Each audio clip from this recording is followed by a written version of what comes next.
So right now what we're doing is we are adding dividers. They're separators for the frames that are going to go inside the hive. These right here are brood boxes. I have to add an extra brood box to my beehives because they have built up their other brood boxes full, and we have to get more bees so they can survive the winter. Brood is baby bees. That's the reason why they call it a brood box.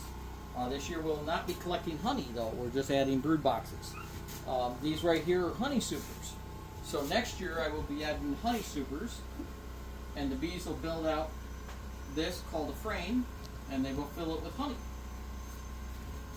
And as you can see in here, you can see the separators on the inside of here that I've already added. I've printed these on my 3D printer, the yellow there.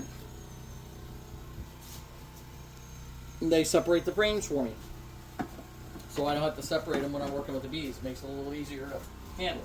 So if you guys would like to see me add one of these separators, all I'm doing is taking some small nails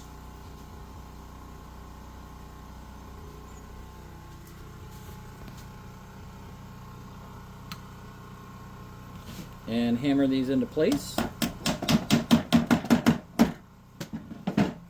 And it takes 4 per box.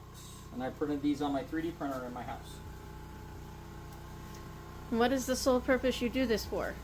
I do this for disabled veterans and beekeepers. We are trying to sell honey to buy beekeeping starter kits for other disabled veterans to help them with PTSD and anxiety. This right here is my honey house. This was donated by Brian and Nova, my son and his girlfriend. They donated us this trailer so we can use it to process our honey, build our hives, wax our frames, anything that has to do with beekeeping that I'm not out in the apiary working on.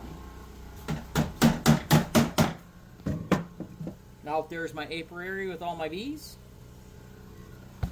We actually had to rescue a bee today that came in here. We had to shoo it out the door. Smelled that fresh wax. I have wax melting over here in the pot, and we use that to do our frames. And that will be the next video that we do. We will be waxing some frames. Thank you very much for joining us, and please come again.